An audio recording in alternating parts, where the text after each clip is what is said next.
Okay, thanks for joining.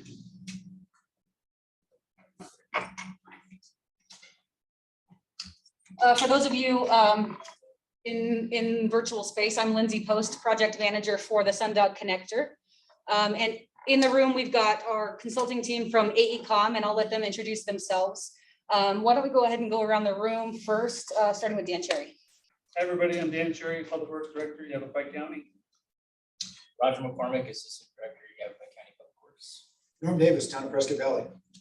Andrew Baird, Kimley Horn, sub to AECOM for drainage, utility coordination, and outreach support. Matt Bondi, project manager with AECOM. Vinny Gallegos, Simcoe. Dylan Kennedy with AECOM. Kate Bondi with AECOM. Allison McCarthy with Simcoe. And in the room, we do have two guests with us, if you don't mind introducing yourselves. Kevin Nancy Dunlap, residents of Yavapai. Awesome, thanks for coming. Let's go to the virtual space. Jessica, if you're able, could you introduce yourself? Hi all, this is Jessica Ritz with the AECOM team. I'm an environmental planner working on the project. Thanks. Next on my screen, Boyd Robertson. Yes, Boyd Robertson with Town of Prescott Valley. Thanks, glad you were able to come. Abby Tomlinson is next on my screen. Hi everybody, I'm Abby Tomlinson. I manage the AECOM public involvement practice, so supporting the project. Next on my screen, Andrew Roth.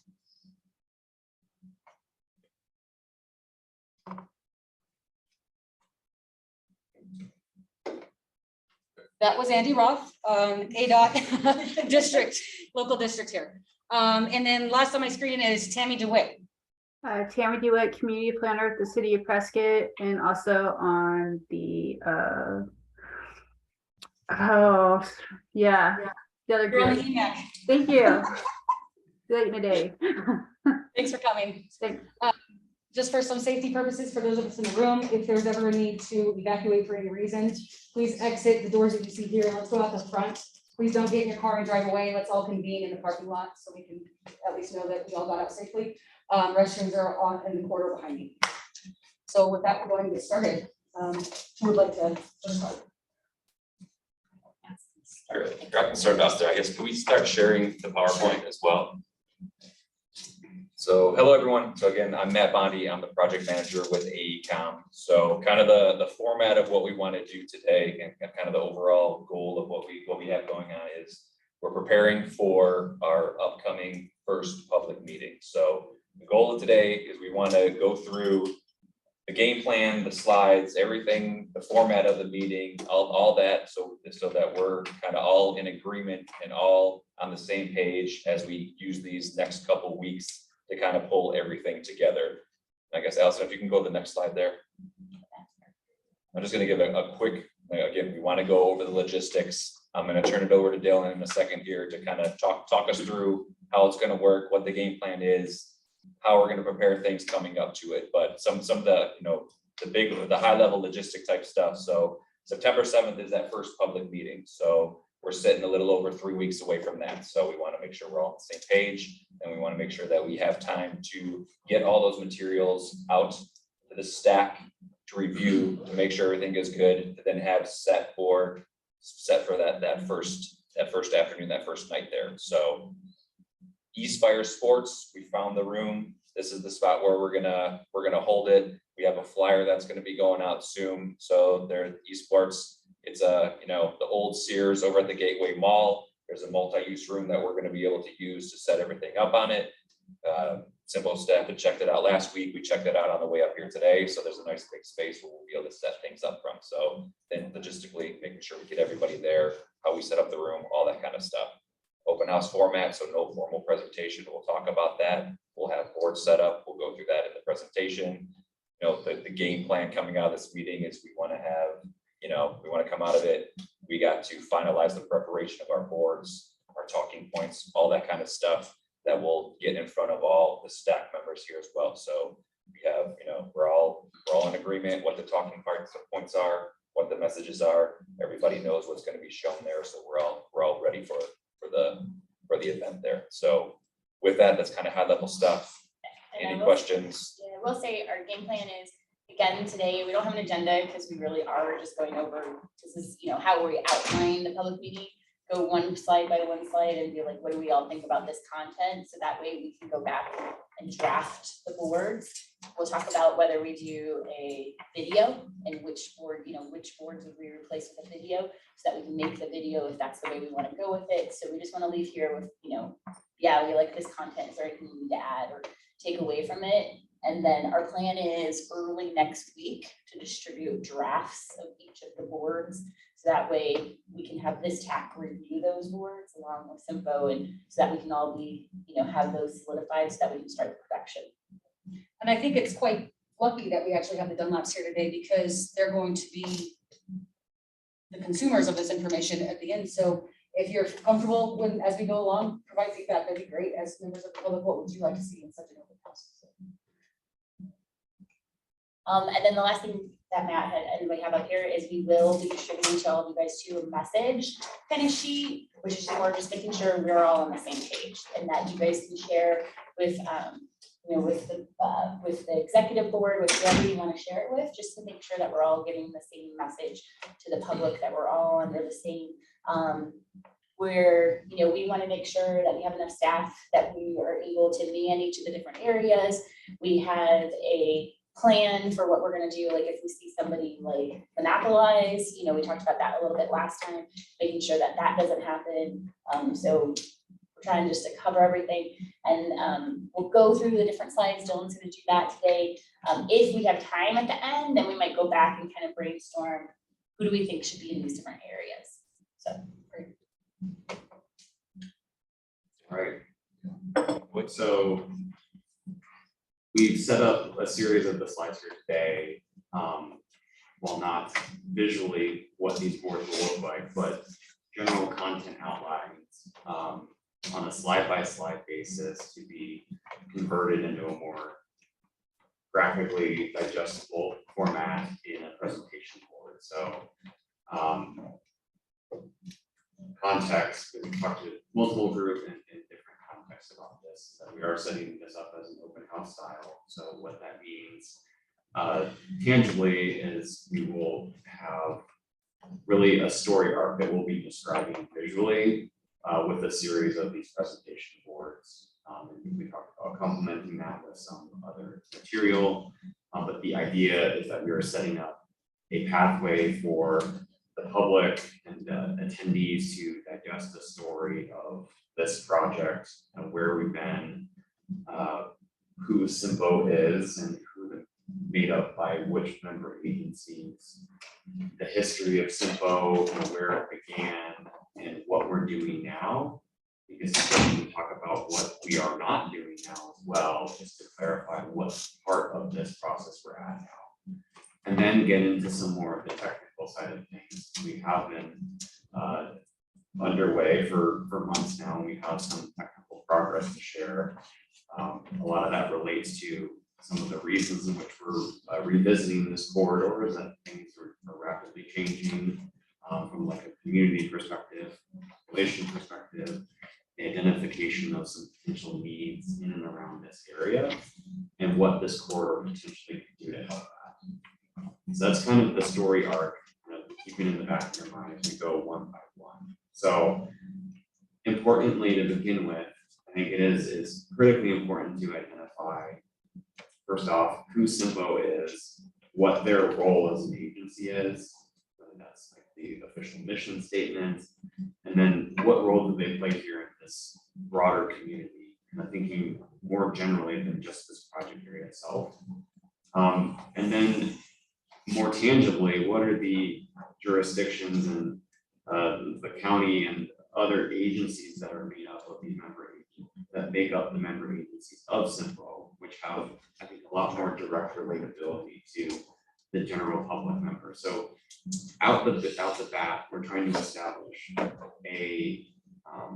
a clear linkage as to why Simpo and respectively the member agencies are the proper agency to look to address potential concerns in the transportation realm, and most specifically as we get through a potential Simpo connector corridor.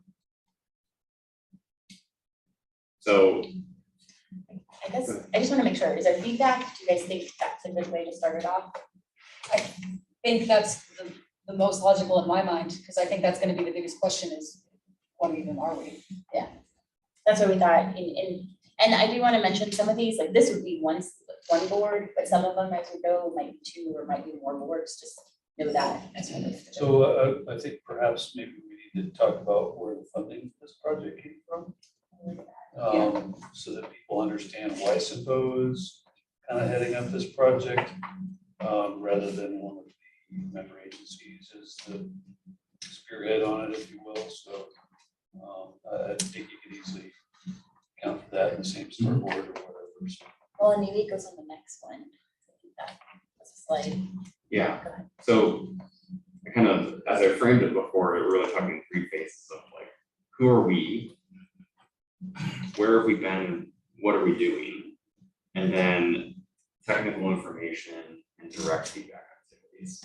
So continuing in kind of that first phase, I think importantly, that's a great add, which does give the legitimacy, like these are the right collection of agencies to address this. Part of that's funding, part of that's the scope of work, and part of that's the geography, as there are member agencies within SIMPO that are maybe less involved in this because they're not geographically related. So I had jotted down what potentially could be a second board here, which would go into kind of those roles and responsibilities as an agency, whether we want to demonstrate the interconnectivity of SIMPO, its member agencies, but then also kind of relate to what are the kind of decision-making and technical arms that we have set up, both generally in the structure of the way in which SIMPO and its member agencies do business, but more related to this project about how we have a TAC in place, how we have a stakeholder group in place, and ultimately the responsibility of the executive board is to digest that technical information to come up with an informed decision about the pathway forward. So whether that's here or the one before, I think integrating the funding conversation helps clarify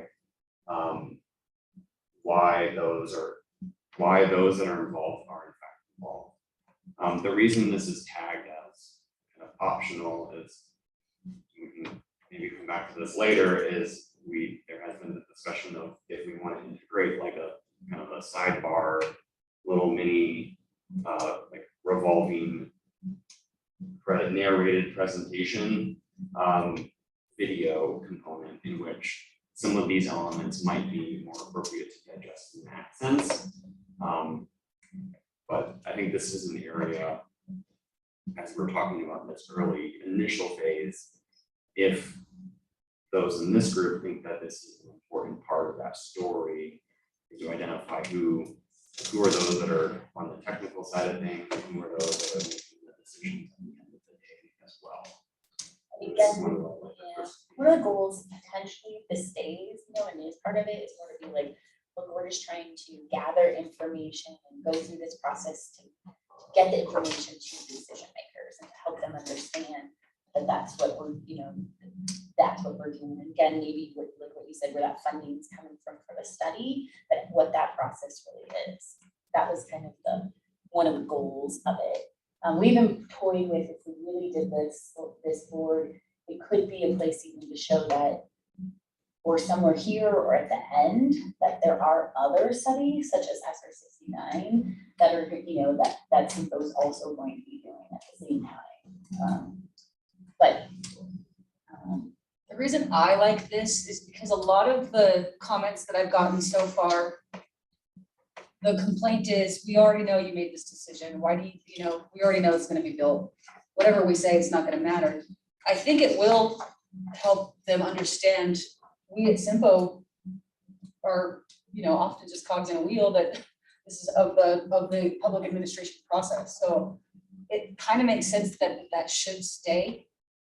Because Lindsay Post, I have no decision-making power. No, I don't own a street making company, so I don't have any skin in this game besides administration. I would use this slide, I would just take it a step further and I would add some names, like where you have executive board, I think it's critical to show who's on the executive board. I think for the greater public knowledge, to acknowledge that, you know, Mayor Good sits on the board for Prescott, Mayor Pellgood, and so forth. I think that's going to be important to know for the greater public. I would say optional, and I would encourage it, but I'm open for the discussion here, is the technical staff also carries a great deal of credentials with them. So again, looking at that, you know, to say you have a Pike County, Dan Sherry, Public Works Director, Norm Davis, et cetera. Again, that the public's getting a greater understanding that this is going through a vetted process, as you all have already explained, but I think those names provide one more point of contact for the public's education of who's involved with us. And I would be cautious using an org chart because the org chart, the org chart, you know, for SIMPO is distinctly separate from those of each government. No, right. I think there'd be more of a flow type of thing, like, you know, we're gonna get this is who's administering this topic. Yeah. You know, just more of a flow chart type of thing, and we're getting information from the TAC, you know, the STAC, and we're getting information from the, you know, and that's how I envision it, more than an org chart. Yeah, really, this is, truly is to demonstrate that specifically, this decision is not happening in a vacuum. It's not happening strictly by the flick of the wrist of an elected official. It's taking in thoughtful consideration from a technical team. It's taking consideration from elected officials and from those that represent the executive board, who represent the constituents of this region. So I think that is the intent of how we best demonstrate. I think it's a good point. It's a look a lot better. Yeah, I won't be more. Okay, I agree. And you guys online, feel free to raise your hand or Oh, yeah. use the chat feature, write down any responses that you want to send to us after the fact. Andy, when you introduce yourself, just so you know, we couldn't hear you, so you might have to use the chat. Can you, are we able to move that? Yeah, you can make it like just one screen.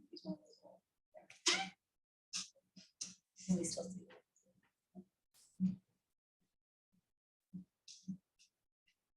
It'll tell you if a hand comes in.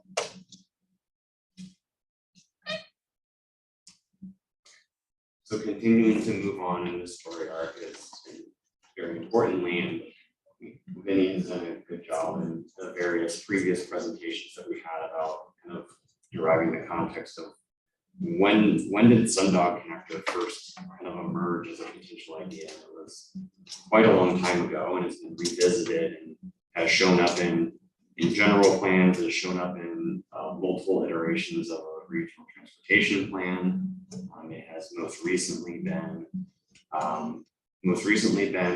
studied in a feasibility perspective in a collaborative ADOT and city funded project through the PAR program several years ago now. And this really gets to kind of articulating that this didn't come out of thin air. It's very known here regionally from those that have lived here for throughout that time. But it's important to then transition that into that question about why an update is warranted here at this time. So as alluded to, there are some of the original concerns with limited east-west connectivity in and around the main thoroughfare that is SR 69 that are connecting primarily, or most immediate, the city and the town. That has existed for a long time. There has not been other roads that have subsequently gone away, and that it continues to be something that traffic volumes have increased. There's no route, there's limited route redundancy, especially in the nearest proximity. So that is continuing to grow in terms of the potential need. And then similarly, or maybe the origin of that is there has been a lot of growth in the city and the town that has helped lead to some of that additional traffic volume growth, and we're also moving forward from like a technology perspective, the way in which people travel is not the same as what it was when this project was initially conceived of. And it is in many cases very different from when the study was even last studied. So I think there is plenty of good reasons that looking at this time is an appropriate step. And again, this in future boards here, we get to the fact that there is not a preconceived determined outcome here, but we feel it prudent to reassess under this context to determine if there is further action that would be appropriate to take at this time. You got a comment in the chat?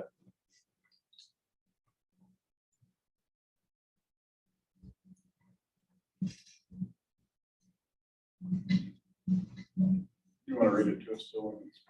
I think he's trying to decide if he should read it out loud. He's got a text. Is it? Oh, it's in there. It needs to be changed to "and" in the title. Where it says why and update should be. and. Yes.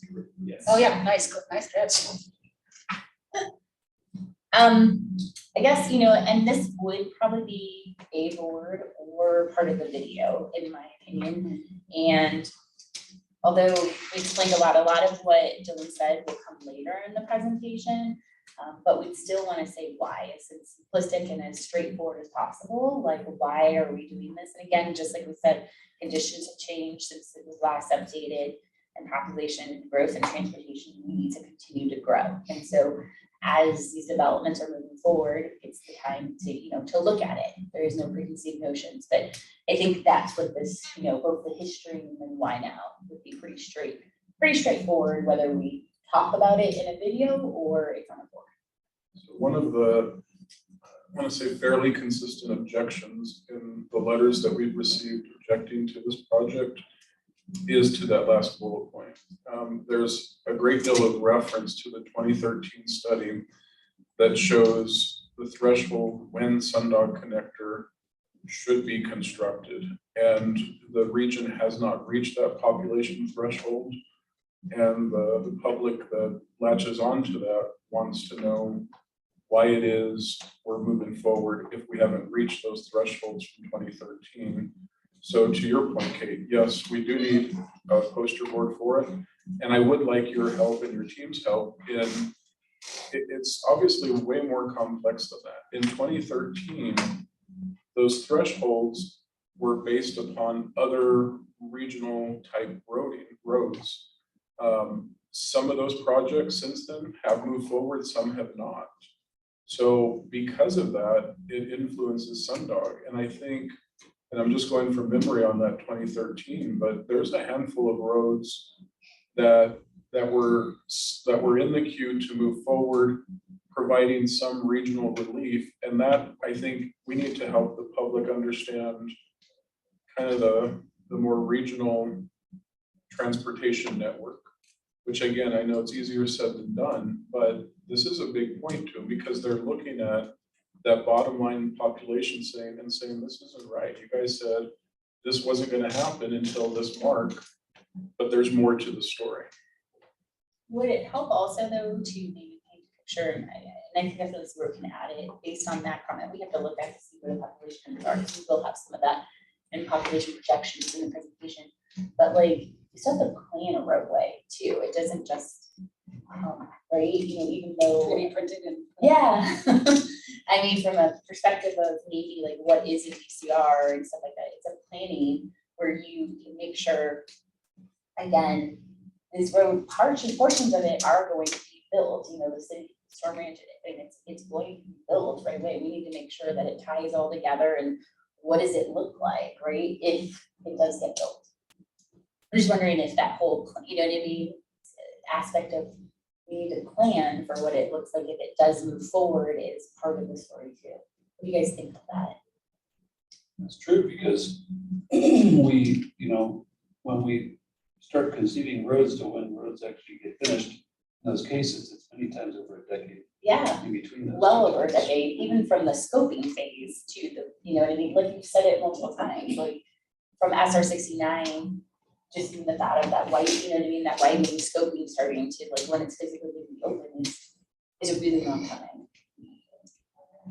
I think that's critical to find a way to edify them on. That's the piece, that's what we just said, you know, you're just gonna haphazardly build a road, you know, and it's like, well, it takes a lot of effort.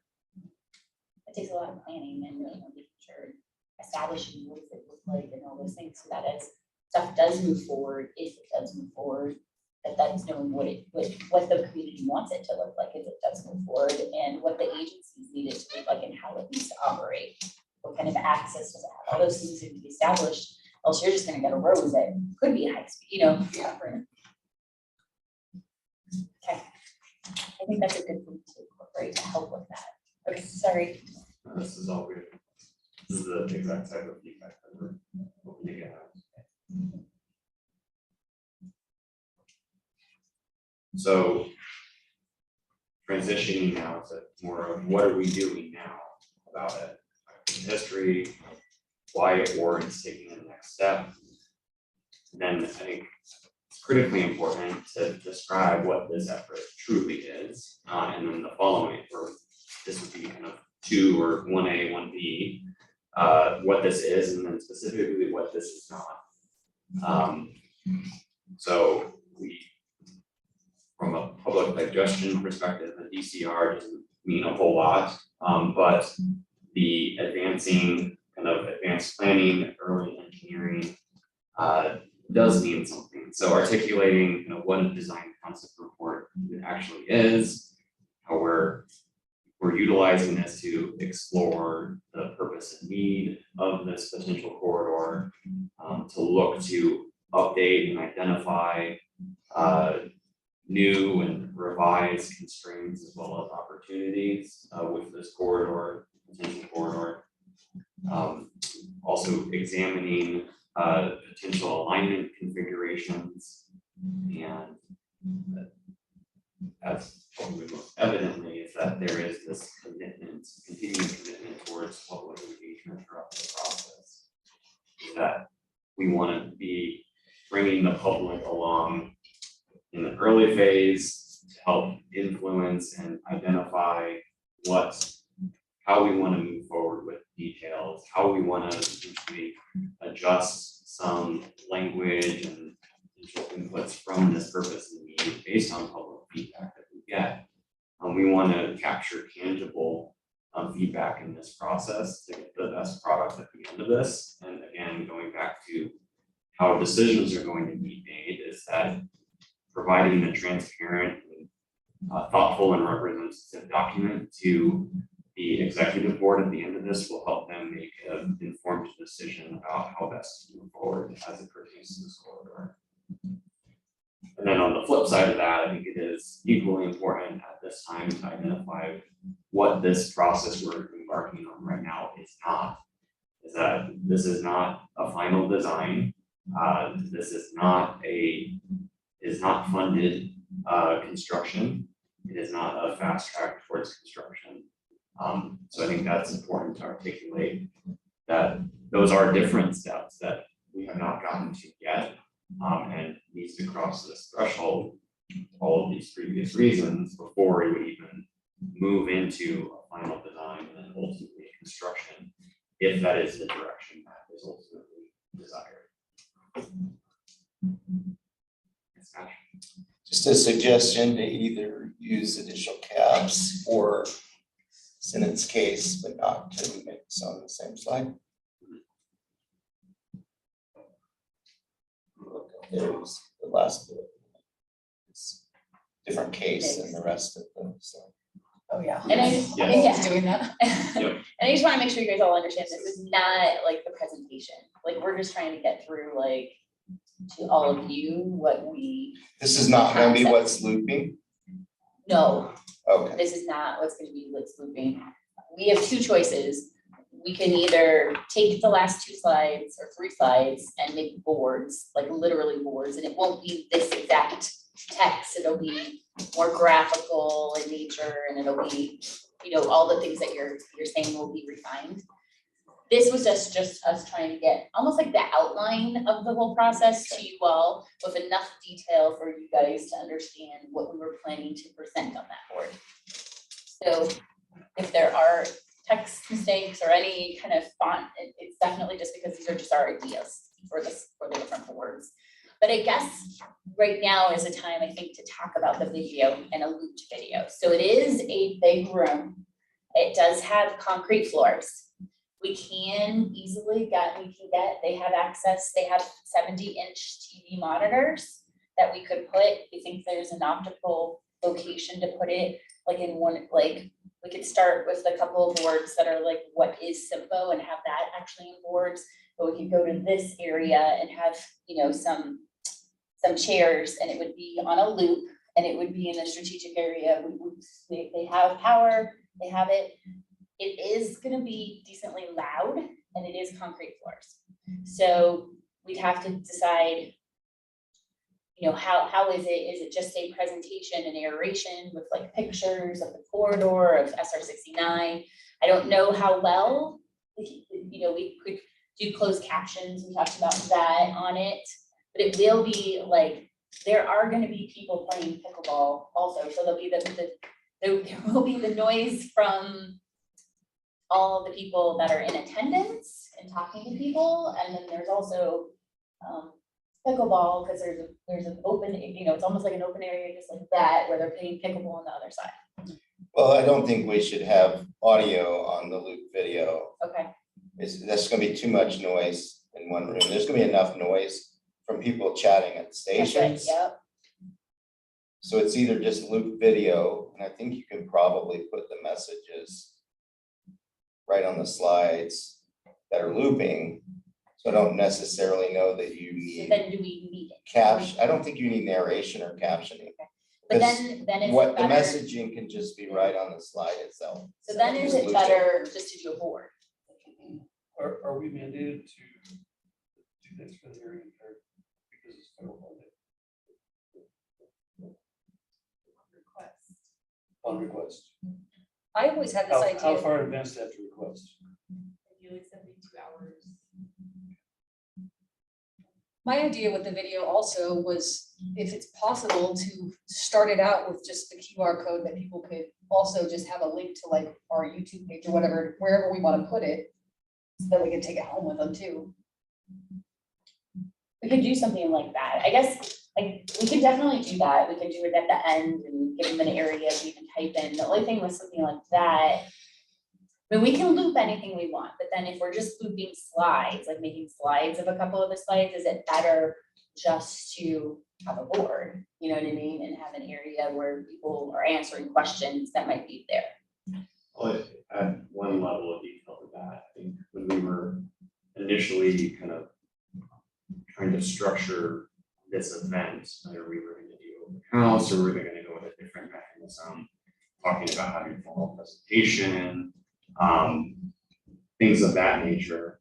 The idea of the video was in some sense kind of bridging a little bit of that, and I think the value of doing a video would be best expressed in being able to hear from perhaps it's a familiar voice or an actual voice that is able to speak through in detail more than what a PowerPoint text could do.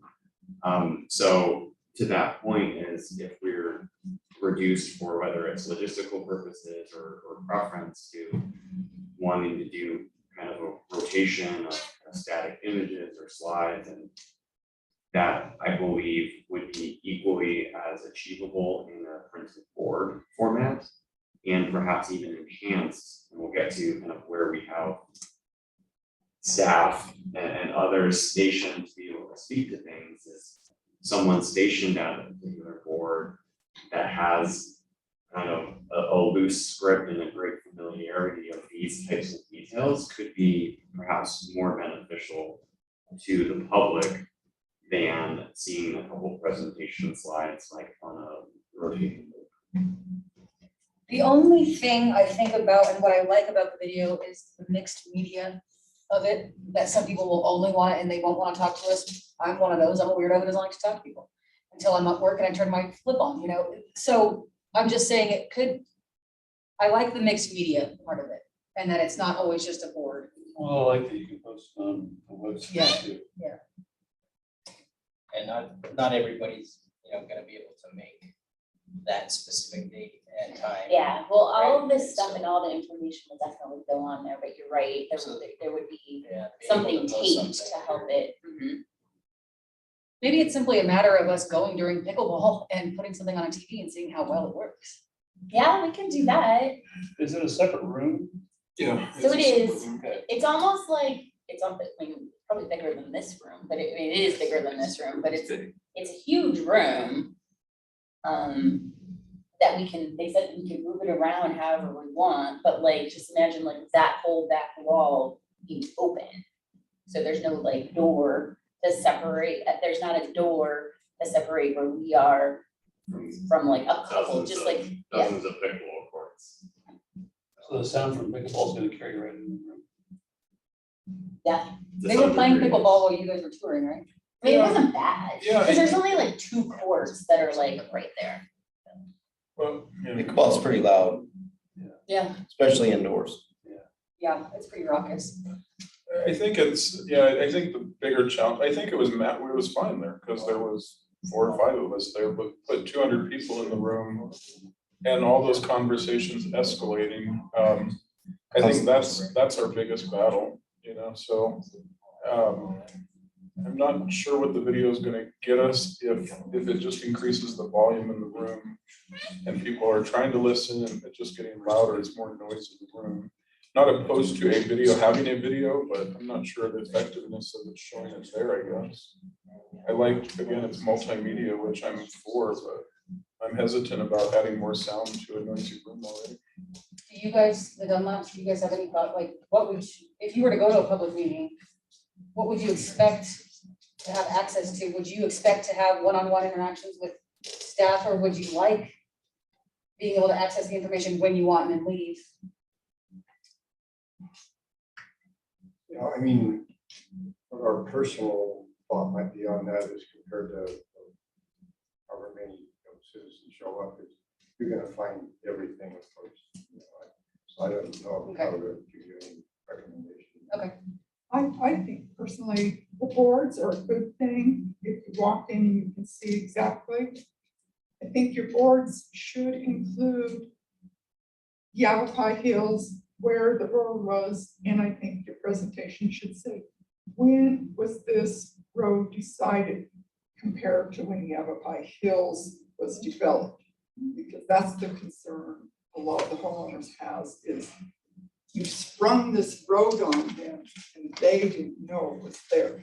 Now, I know when we moved here 10 years ago, we were told that road was going to be there. We knew, but that's not what the homeowners are saying. They're saying you sprung it on. I think something you're seeing with the real estate agents is the closer we get in time to now and the farther they get into the back of the development, closer to the road, the real estate agents are being very careful about ever mentioning anything like that. So we've run into a number of residents, it's a huge surprise to. We know people in the neighborhood that have 25 years that knew about it the entire time. So you've got all of that clashing. Now the video, if you do a video, I think you're gonna have some stuff on there that people can read in case they can't hear. I wear hearing aids, and as soon as the noise picks up, but I can read. So I think you're gonna have captions to do the video. I think an illustration of value would be one that we used in a PowerPoint that showed the bookends, that the intersection in Prescott Valley was constructed in 2000. And then the Prescott Lakes Parkway was constructed in 2010. Again, it's one more illustration that, this isn't, it isn't a surprise. Yeah, and I would say if this is, even if you narrate to it, that's the kind of stuff that, the whole like, here's all the different studies and this is when it came, and we can kind of compare that to some of the other titles. But like, that's what would be either shown on the screen while it's narrating or in a board. Maybe we can vote, you guys work on the, we work on the board and you guys work on. Could we maybe agree to do a video and between now and then have discussions on? Because I do see a purpose for a video. I don't disagree with it. I just am curious as to the implementation at the meeting. Yep. So bottom line, we can have the meeting on our website, we can share it with people, we'll have it available, we'll have it for different meetings. But I think that the question will remain, is this the appropriate venue for it? May not be, but the video is of value. Okay. I'm sorry, I agree. I like the mixed media approach. When it gets loud in the room, and some people are just shy. Yeah. They can just go and see the information looped on video and get their information that way. There are others that are gonna wanna engage with the staff that will be there at the phone board displays and have conversations in small groups. That way, I think you cater to both of those audiences. And I think it's better to offer more ways of disseminating the information rather than just limiting them to a conversation with a staff member at a phone board display. I like the open house format a lot. It works way better than a presentation to a big group of people. And so lately we've been doing our meetings with a looping video and phone board displays in an open house format, and including on some controversial subjects, and they've gone very well. The meeting kind of started with a bunch of angry citizens about an issue. So we scheduled a public meeting and they walked out of there very happy. That's great. And so for what it's worth, that format has been working for us. I mean, it's not many data points, it's just a few, but it seems to be working. So Yeah, I I kind of really like do the like- mixed media. I do too, yeah. Okay, so we're gonna do both. We're just gonna work together. We'll concentrate on the boards and getting information that can go into the narration, and you guys can feed it and take stuff from it. Sure. You just want to make sure on the video, because the video sometimes will bring everybody to it. Next thing you know, you turn your open house into a presentation because of the video. Someone's got to be there to go to that booth, go to Okay. that booth. Yeah. So you're constantly. Well, that's the unloading entry booths. station. Right. When people come in Yep.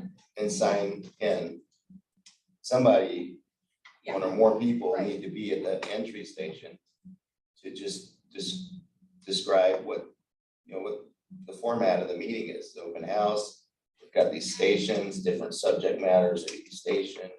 We have subject matter experts at each of the stations that can answer your questions, present, what we're doing and why. And then we also have this, you can get a lot of the same information by watching a looping video. And what we see from the stations, even it's concrete floor, we even see like big arrows with like, tape. Go this way so that somebody doesn't have to be, following along with everybody. And I think the person at the welcome station can discuss the subjects at the different stations. I don't know how many we plan to have. Yeah, you'll 6 see everything, yeah. or whatever, and then. Yep. And then, just kind of direct traffic so they know what to expect when they go in. I think that's important. Can I ask, I know I'm jumping a little bit, but that's the different activities where the participants are going to go do. There's 3 of them. So we have 3 activities right now that are more like hands-on, you're mentioning multimedia. We're not just doing boards. We plan to do some hands-on stuff that are more kind of a little bit more like stakeholder workshop, just more tangible for them. So we're trying to make it a lot more than just like a board type of thing. So Did you have a would you question? answer questions or would they put a sticky note on their choice? Is that what we're looking at? Combination. So each one, we were trying to do a different thing, but activity 1, which is what he's gonna get into next, is more. Now he's given examples, but this one we were thinking would be more like, like almost like that sticky board that we had in that stakeholder workshop. But this is the area where, we can read them really fast if you want them.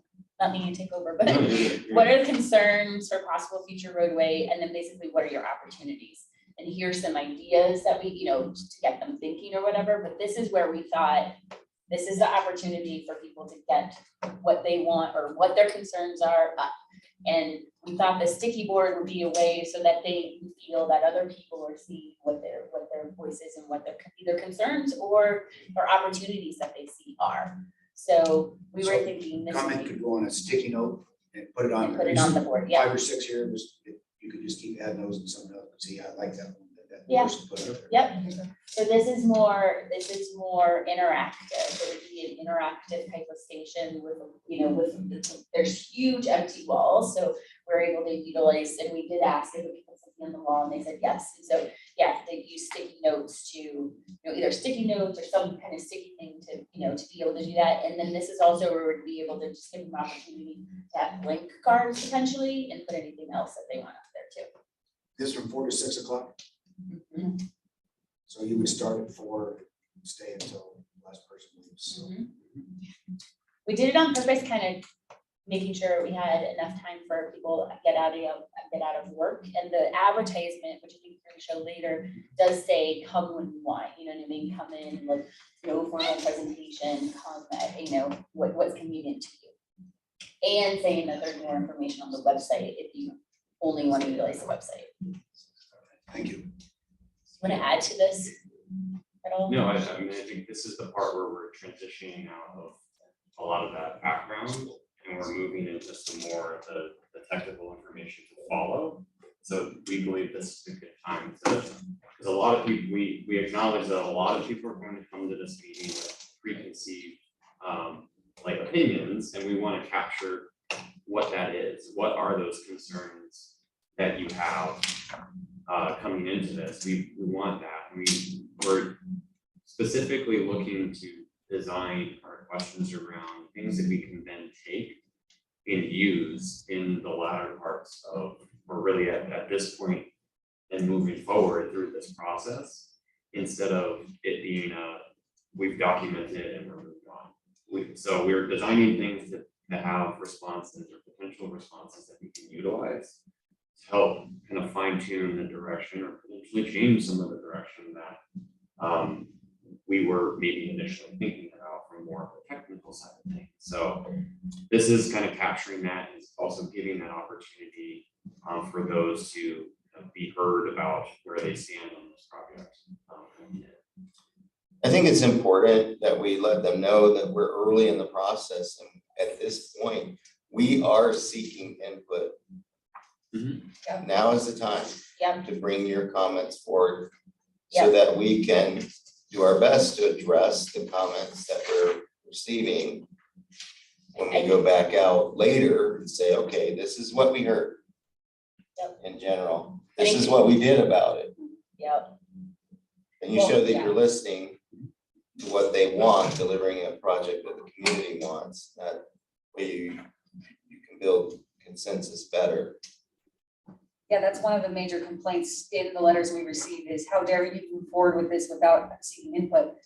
This is the very beginning. This is us seeking input, so. We need to make that clear at the welcome table. I agree, and I just put that as one of my message, like I started writing things and that was the first thing I wrote was early in process. That's like the biggest message that we need to make sure everybody, and even, the mayors, the executive board, whoever's there that's representing, the actual tech and study, we need to make sure everybody understands. That's our biggest message. We're here, it's early in the project. We want to hear what you have to say. This is a public meeting. The purpose of this is to seek input. Exactly. Yes. Exactly. That's exactly what. And it's not a box checking activity. This is real, that we really do need this information. But that is why we put this activity first, because again, we wanted to give them an opportunity, even though, we don't have a microphone, but an opportunity to say their issues, display them where other people are gonna be able to see them, and that's what, and again, trying to do different types of things, not just have the form boards with people, have different types of things that can move forward. I have a question. So, in the 2013 meeting, you look at a very traditional public meeting where presentation, people lined up, 200 plus people lined up, gave their comment. Each of their comments were documented and recorded. So for the meeting, and we all agree this is a better format, but with that said, is it safe to say the only way that their comments are going to get recorded is if they write them down? Or do we have any ability, because everyone around this table will be at different stations, receiving plenty of verbal comments? But what's our ability to note that, record that? That's one of the things that we've thought about, discussed on the AECOM side of things about, part of that could be used to our advantage to make sure that all the informed voices of our project team and officials have the time to talk with various of their constituents, and utilizing that as an opportunity for all of us to be prepared that if we're hearing good information from someone that has an opinion in whichever direction that may be, is to help inform them. It's like, this is all great input and I want to make sure that we capture this and then direct them. It's like, have you already documented that in this activity or that activity? And then one of the things that we'll get at the end is that we still think it's important to have a general, like, open forum, leave your comment, in like the most traditional sense. So I think that would be part of the responsibility, and one of the pieces that we put in this kind of staff like fact sheet or type of thing to help guide the public to make sure that they get their opinion and their voice documented. We don't want that to be lost in conversation, knowing that a lot of us here in this room will probably be talking to dozens, if not more people that evening. It'll be hard to recall that in between conversations, and certainly it's in a notebook, and we want to make sure we don't misinterpret that discussion point. So then let's have the stickies and the index cards at every station, right? We can have that at every Well, station. and I think maybe considering we've done public meetings before for large scale projects, that, you know, we have a takeaway card that people can take. Yeah, so with that's, them, with the website, that takes them right to a comment location where they can, you know, sit at home with their cup of coffee and provide whatever feedback. And it will be logged as a formal comment at that point. I can't encourage that enough. I think some people, you know, they're gonna go home, they're gonna think about, I said this, you should have said that, and it's handy for them long after that public meeting is done, for them to, you know, and they don't have to go hunting for the website. It's right there on the yeah, takeaway card. so we have a QR code already, so we've made, so we're gonna make a couple different things. We're gonna make a message sheet for all of us, right? That we have the same message. And one of those things, just like Dylan said, is encourage them to write down their comments. So we can do what you just said, every station have cards, more stuff, but we'll have a fact sheet with that QR code too. And then we've already made, like I said, the QR code has a, for the come to the meeting type of thing, also links them to the website. We're all, sorry, go ahead. We're all comfortable with QR codes, but we need to have a website on there. Yes, like we'll do both. It does have both, right? Right now. Yeah. And yes, yeah, I totally agree with Dan's comment. We always do that. Yep. I think it's good to put a deadline on submitting comments, give them enough time. The thing is, we usually use about 2 weeks. If you do too long, they forget. They come home, they set it somewhere, and then they just forget about it and don't do it. If you do it too short, they don't have time because it's not their highest priority. I don't know what the group thinks. We usually do about 2 weeks to provide comments on the website. But I agree, QR code's gonna work for some, others people it's not. So that's where you put the website A lot of people address. are gonna not wanna do it on their laptop, where it's easier for them to type rather than on a phone. Right. Right. Where they're taking a photo of the QR code. Right. I mean, I think at the stations, as we're engaging, we should try to take some notes of what we're hearing, and we can bring that back to this group later and report back to the group. I like the idea of having the ability to leave comments in a variety of ways. And so at the welcome station, say, okay, here are the ways that you can provide input. We have activities, this activity 1, the sticky note activity, you got that. You can talk to staff, they'll be taking notes. You can go in and, the takeaway card, just explain all the different ways. And number 1, we're seeking input early in the process And here are the ways that you can provide it. Here at the meeting or later. Slight interjection. I'm young for a great number of the residents who live there. A lot of the computer stuff is not going to work well with a lot of my neighbors. Is if you could have some sort of tables in this place where they could sit down and write it down on the spot and then hand it to you. And besides, working in with your notes, is a lot of us older folks kind of forget a little bit after a day or even 6 hours, exactly what we meant, or what we wanted said. Is that if you provide the ability for people to just write it down, is that we're sort of oriented that way a little more than a lot of you younger folks who get better stuff that way. Maybe. Yeah, I think that, thank you for that comment, and I totally agree. One way is this activity where you can write out a sticky note and post it, but also like on the comment cards that you take away, you can have pre-addressed, basically postage prepaid postcard or more, maybe a sheet of paper as well. And yes, sure, you can leave your comments with a QR code or web address, but you can also handwrite Write it, yeah, that's what we were. and just stick it in the mail. Well, what I'm also hearing from your suggestion, Mr. Dunlap, is have a place where they can comfortably sit, and not feel like they're being pushed through the stations. Take their time. Yeah, so we brainstormed that when we were going through. I like that. Each of I like these that. stations are not necessarily where the boards are, we're not gonna do it, but where the activities are. We were thinking of putting like a series of like little tables near it, so they can actually sit, they're not like just standing up there, Yeah, and that's a everybody good idea. hovering over each other. So each of these different activity stations. Stand up. Right. Yeah. Yeah, I like that. And then at the end, with having, a big stack where they can take it home or they can do it there, we were also thinking we'd have some tables there. I like all these ideas, and I would say if we can incorporate them, I think I would offer possibly one more suggestion in light of some of these recent comments. Could we have either at the welcome table or its own table? I don't want to volunteer Allison at this moment, but I might. Of again, because I do think what Mr. Dunlap said about age, and again, all these things we're helping, but could we have a staff or somebody there that is willing to take a verbal comment and type it out on the spot for someone that, again, they don't get websites, they have arthritis, they can't write, they're going to forget, whatever it is, but they're coming in with a head of steam, if you will. They want to talk to somebody, and that a reaction to this could be, why am I coming here to fill out a piece of paper?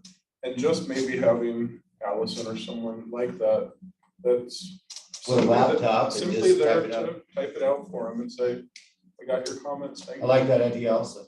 Well, and then a lot of them We've done to that help before. articulate too, because a lot of these concepts are not concepts that people interact with every day. So even just articulate. How did it go? Because we did talk to Abby, I don't know if Abby's on there. We were a little bit concerned that you get a line if you did something, or even, you know what I mean? Even let them, did you not have any issues with that at all? We did 3. And no, we didn't have a line. And 3 was probably more than we needed. Yeah, we've done that before, Have you? and it's been limited use. In fact, we even had, for Reconnect, we had huge, NEPA mandated requirements for Yeah. public involvement. Yeah. And we had court reporters, like trained Ready court to- reporters, yeah. standing by Yeah. to take a comment over the phone. Again, this was during times of COVID, so we Yeah. had to go through all sorts of Wow. interesting hoops and whatnot.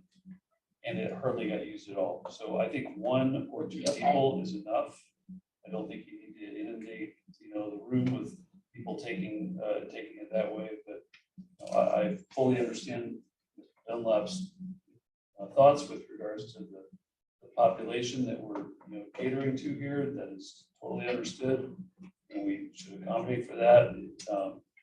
But there may be some people that are giving comment to a technical person, and then we're like, okay, well, thank you, we appreciate that, we need to make sure we capture that comment. And they're gonna be like, you mean I gotta say it all again? And so we gotta be cognizant of that. And understanding it. Did you have a question Well, earlier? just a couple of things. thought of since the original thing, but I think one thing that hasn't been said is, if you have tables or something, you need somebody that's gonna take the comments from them and or like a box that is, put your comments here. They fill it out, they can drop it in, and then it's in a location where they can be processed later. Yep. The other thought was back when we were talking about DCR stuff, one of the boards that's pretty helpful for people is to be able to go and look at kind of like a timeline. Where are we at? And then you can have a big red, we are here. We're here. Right? I like And Yeah, so- I like that idea. I so like that They idea. know where you're at in the study and what's coming ahead in the future. And that could help visually align with the idea of I like that. We've done that. how it came in with Young by Hills development. Well, and that also ties in, we're early in the process. We're right here. This is the whole study. you Yeah. know? We did a timeline for all the previous studies too. Yeah. On some of our, like, our Verdi Connect thing. And Well, that's what, so There were 12 studies that talked Yeah. about that project. So that's what the history one will do, Yeah. but I like we already were gonna have that as a timeline, but I like the idea of showing the timeline. I've usually done that, but we didn't have it yet, so I like. that. Timeline for this project. For this project and being like, this is here, so This that is the reiterates. this is the DCR, beginning. we are very early in the process, Yeah. seeking input. And we could That's put the it with point. this, like, what is this effort, what is this effort not, here's the timeline. Did you have a question? I did, I was gonna comment that before. What I really liked in your proposal was on page 4, when you had a consensus building. That really spoke to me with the figures and where you're at, to the point. This is early on in the study. You might even put on there when the next public meeting is, since we're actually having 3, aren't we, in Muskogee? Yep. I think that will help, that yes, we're listening, and guess what, we've got more work to do. We're gonna go listen again twice more. Right. And we're gonna shape this. This is a iterative process.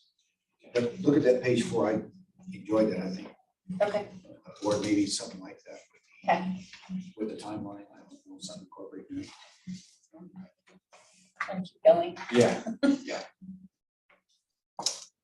This is all great. So after the first engagement point, where we start collecting tangible feedback, we think this is where we're transitioning to more of a technical side of things. Start discussing about what have we begun to uncover and identify with some of the preliminary assessments that we've done thus far, or preliminary analysis done thus far. Before that, I think it's important to help set the stage with some truth about this area and start kind of contextualizing things in an understandable way, and not necessarily that the Sundog connector is the only way that is ever going to solve all of these, but to identify them in a way that these are known concerns in and around this study area in which we're assessing Sundog to potentially address.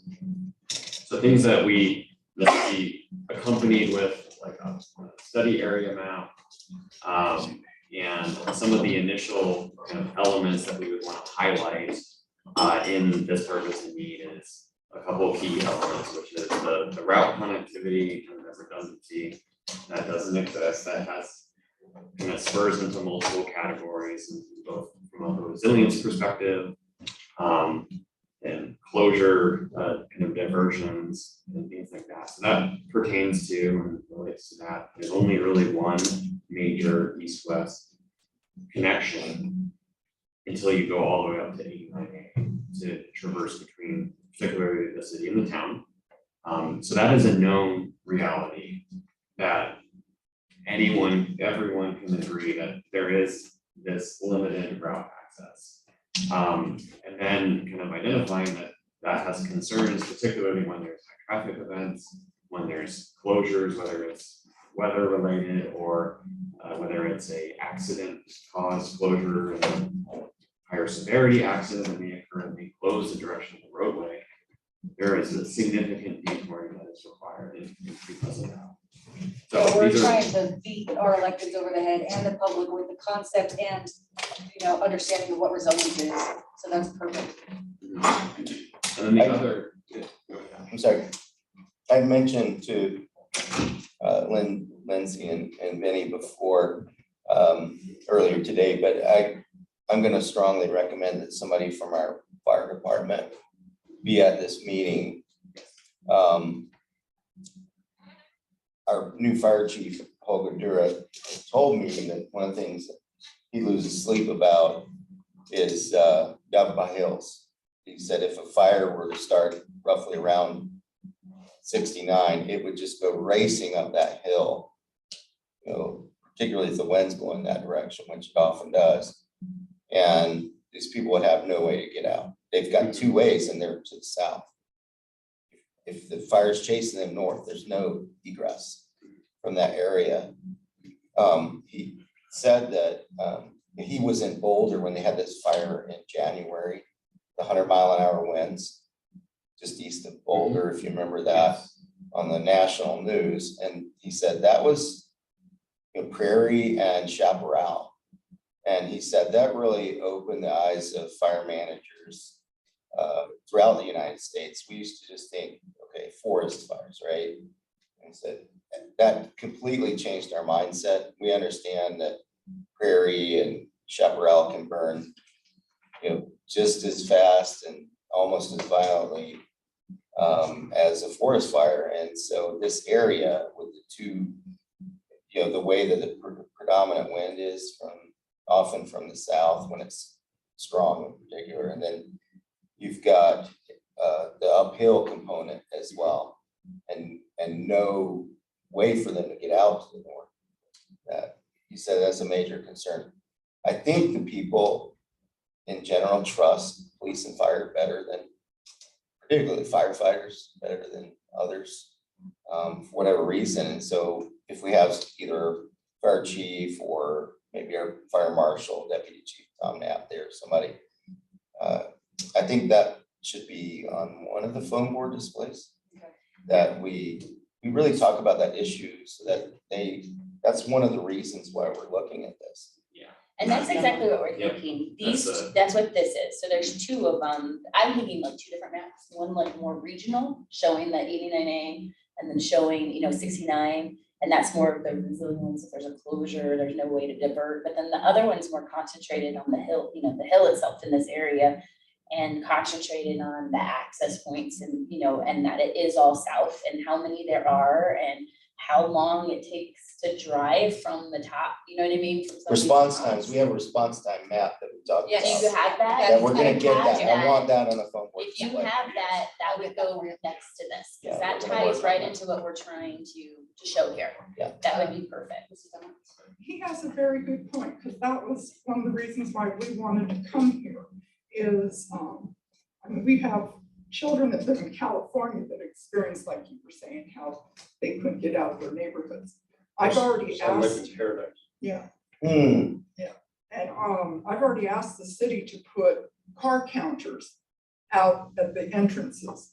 Because I used to work for a developer. I know our neighborhood is over exceeded what is considered safe for the two exits we have.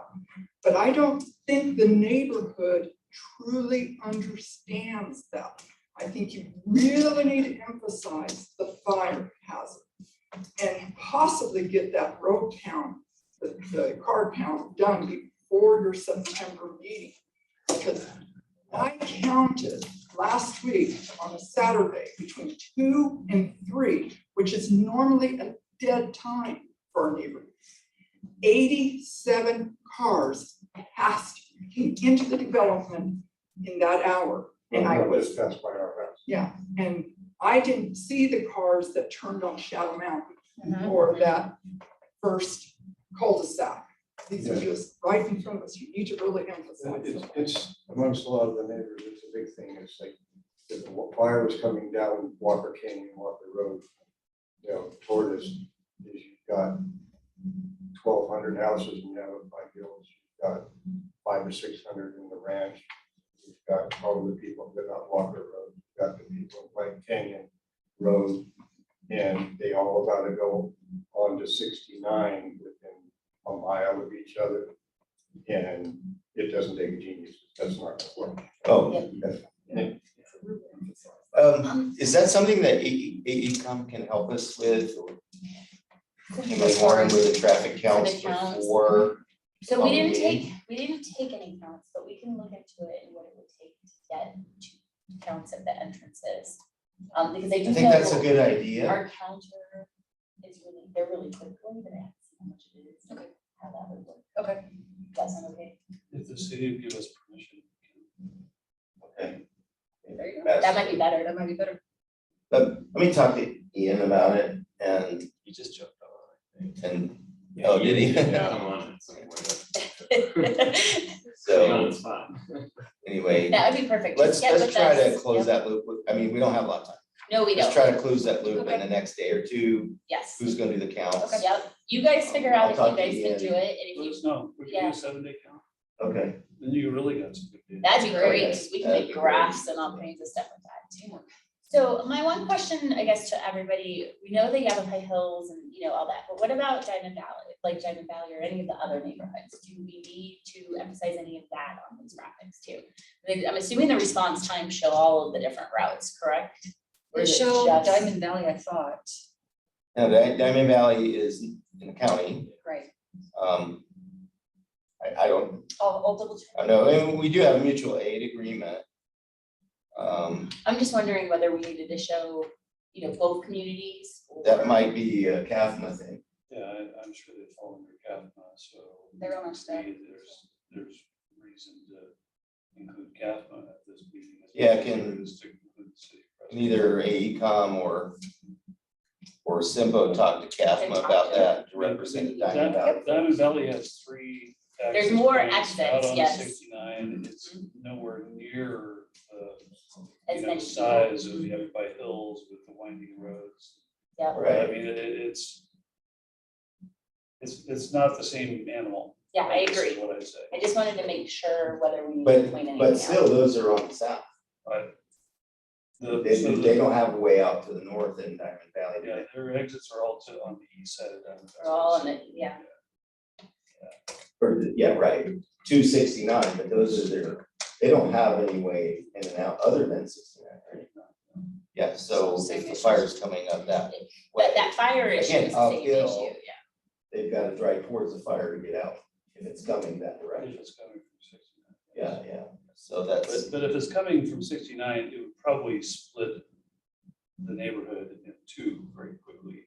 And the southern part of Diamond Valley wouldn't have access to the route out to the north if this connected to Sundown. So, right. you know, we gotta be a little careful about not promising that this is gonna solve all the problems. Yeah, that's true.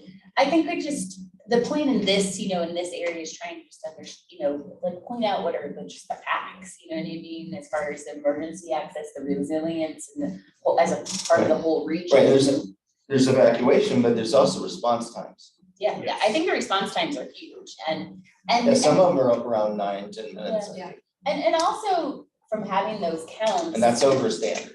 Some of the people that are on the southern side, you know, like right at the beginning, which it sounds like we kind of might be more, you know, all these cars passing through the neighborhood will go, you know what I mean, will also go down. That's a point too, I think that they can understand from these slides. I think there's a common misconception that if you build this project, it will increase traffic in Yavapai Hills or in Diamond That is a Valley. big one. I don't think that's the I think it's case. gonna go down. I think from it the- will go down. From the We southern think so, too. side. Yep. Group of people show up because there are at least one person I know on the HOA board that's going around telling everybody that if you build this road, all of the people coming from Chino Valley are gonna take shortcuts through our neighborhood to get to like the No, they Costco. won't. No. And you know, that's not the case, but maybe one of your little board things could point out this is the approximate of where the road would end up being, and it's this many miles at this speed.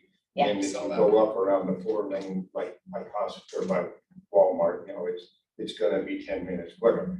You know, but there are people who are very concerned about that, and they're telling other people, and then it's gonna be an issue. Those roads- It's gonna lower the volume. It will especially lower in it. the south. Like, It's there's gonna no lower question it. it'll go And down. I've talked to people, I have friends in Chino, and they laugh when they hear what Yeah, I. nobody's gonna go through a neighborhood, we're like. It is so circuitous through there, and these are local They're streets. never gonna go through They're it. not gonna come through the neighborhood. I always joke that the only thing you're gonna see is kids wanna come trick or treat in your neighborhood. That's the only thing I And if assume. you've got the HOA board people telling people that. Yeah, we know that, yeah. Fires them up, you know. Yeah, Well, that's, inaccurate information that we need to make sure we Okay. clarify and correct Okay. in the public meeting. We need to have subject matter experts And explain how that opining road that. will take the back of the neighborhood out of your. That's why it's gonna go down. That's why it goes down. That's why it The goes people down, on the because north those are people gonna go to all the way in Sundown the to north get are out, gonna rather go than drive down through if the that road neighborhood isn't. to get out Right. to egress points in the other way. Exactly. Okay, So it sounds like Ian has potentially a mechanism in place, so that's something we can follow up with great. you immediately, Ian. Thank you. And Ian, I don't know if you heard also that Dan Cherry in the county offered to do a 7-day count if we'll give them permission And a location. and a location. I don't have any objection to that. Do you even, Ian? Agree. Nice. Just let us know. I'll talk to him when I get back now. Please You do sit this. back with us. Definitely. Perfect. All right, All right, next. so after kind of identifying those purpose and needs related proofs of the area, I think transitioning into some of our technical findings. So this is kind of stating as like a progress update and relates to a lot of the reasons why we're looking to reassess this. So we've undergone the part of the existing conditions, which includes some of the environmental overview components. We've looked at elements within the community and like the population. We've done some preliminary traffic analysis as well, that we have some information to show. And then also that kind of relating into some future conditions from population, working travel type of stuff. So this is a series of boards. We'll try to make it as simplistic as possible, and combine as much so that it's straightforward, but what we This see is would be important. accompanied by a technical member of the staff to Multiple be able to technical speak and make sure that we're talking in common language and pointing out kind of what this result tangibly means. I think it's critically important, so we're not just giving the impression that we're throwing numbers at you. One of the things I think we should focus on 69, the AADT is not really all that high, but the level of service is lower than you would expect for a road with that AADT. I think primarily due to, number one, you have a lot of traffic signals along 69. You've got a lot of site friction. You've got a lot of tourists. And, there's an unfamiliarity factor that will, that goes into the equation for traffic congestion. And so you've got a lot of 4-lane, 6-lane, 4-lane, 6-lane going on. It's got a lot of merge. I think all of those together add up to a level of service that is worse than you would expect for the AADT that we have today or even projected in the future. So I think to be clear and transparent so that they're not using, it doesn't have the AADT warrant Sundog connector, which components of the project might try to do. We need to, I think, proactively counter that argument. It's not just about AADT, it's about level of service. So can I ask you guys, we were gonna concentrate on travel times because I felt like That that is, was. well, that reflects level of service. Exactly, so Yeah. it's more. Those are tangible. connected. They are, obviously. yeah, so Yeah. we were gonna concentrate more on travel times, because They don't understand level of they don't service. understand level of service. But travel time, they can Travel time understand. they can, and we weren't really, maybe we might put some ADTs on the graphics, but I was just gonna try to concentrate more on like, it takes you this long to get here to here. That's better. That's longer than it should, you know what I mean? And if we don't do anything, and it's gonna take you this long to get here from a future perspective, and try to get more from an aspect on that. And then get more from a traffic standpoint, also more on that origin destination, which we haven't pulled yet, but what we're pulling is like from Streetlight, the data that like here north on SR 69, north of Sundog Branch Road, this is, statistics of how many people are just trying to get to 89A. north or just south of Prescott Lakes Parkway. So like Mhm. showing that, you know, this whole thing is, you know what I mean, you're increasing this whole triangle, and that's some of that demand that you know what I mean, that would just automatically just use that route. I like that idea So- of origin, destination, But travel concentrate more time. on travel time, Travel because I feel time. that's more tangible. I just wanna make It's the sure you most guys are tangible, I okay with think, is that, travel time. rather than level of service or of that nature. I think that's an important part, because that early on, I haven't seen it a lot lately, but early on, there was a lot of speculation of who's gonna be using this road, where they're going to, you know, why are we providing a route for Costco users or Trader Joe's or fill in the blank, you know, so there was a lot of speculation, and there still is, you know, as to exactly who is going to be using it. So I think that origin destination is a very key conversation piece. Another factor that's different than 2013 is we have, in my opinion, a lot more commerce along 69, you know, in this area than we had in 2013.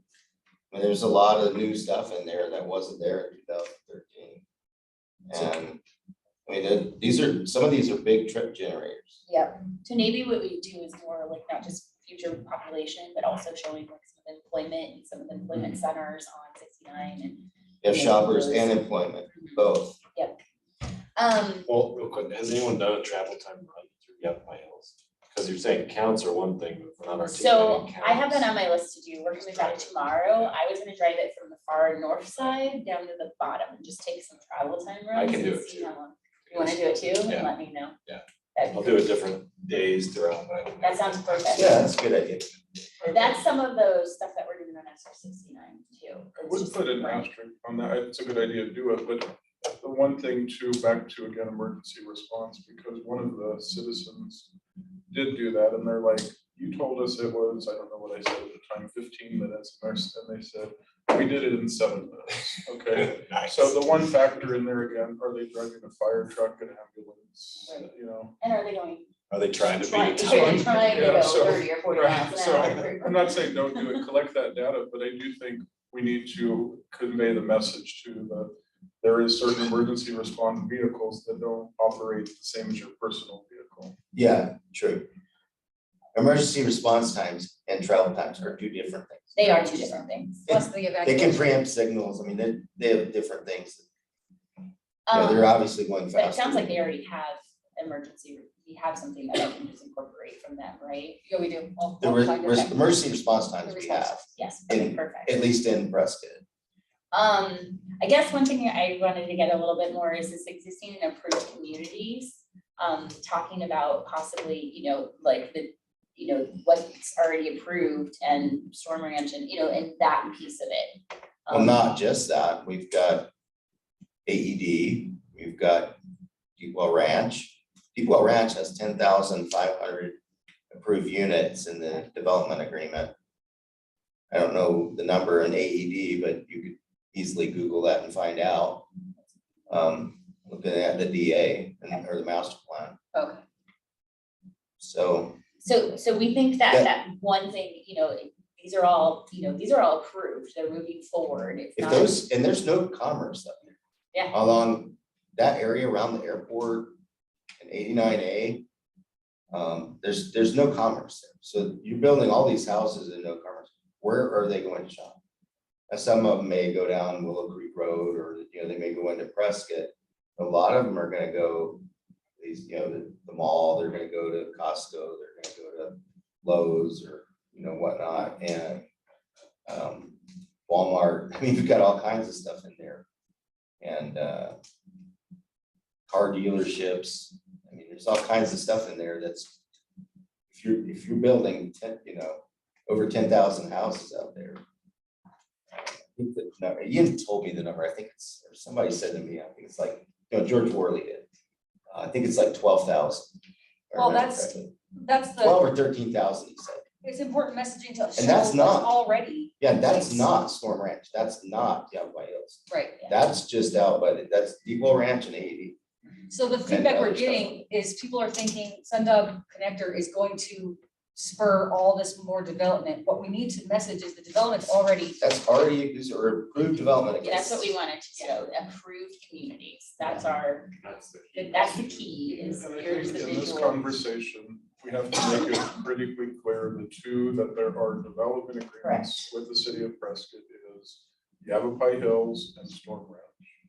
You know, the message, I think I've told a handful of recent people that, you know, you could get SIMPO to stop this planning process, and it does not take away the movement that the city of Prescott has already in agreement with Yavapai Hills to develop over 220 homes, Storm Ranch over 100+ homes.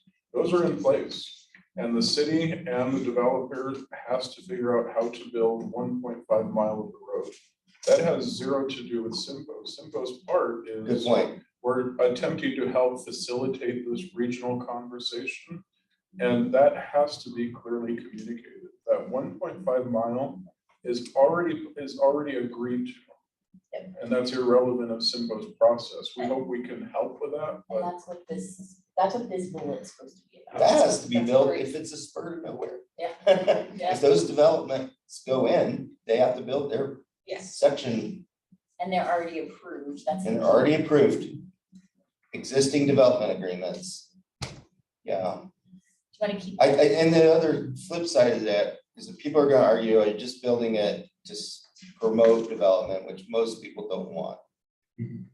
We need to say these development agreements already exist, but as we need to talk about all the open space, we just acquired a huge chunk of open space northwest Yeah. of So that we Storm don't have in Ranch. here, so that was one of the the open things we space were is wondering. very important. Should we We make have a, intergovernmental agreement between Exactly. the county, and the do you town guys and the think that city. we should have a board or something that Yes, shows that? yes.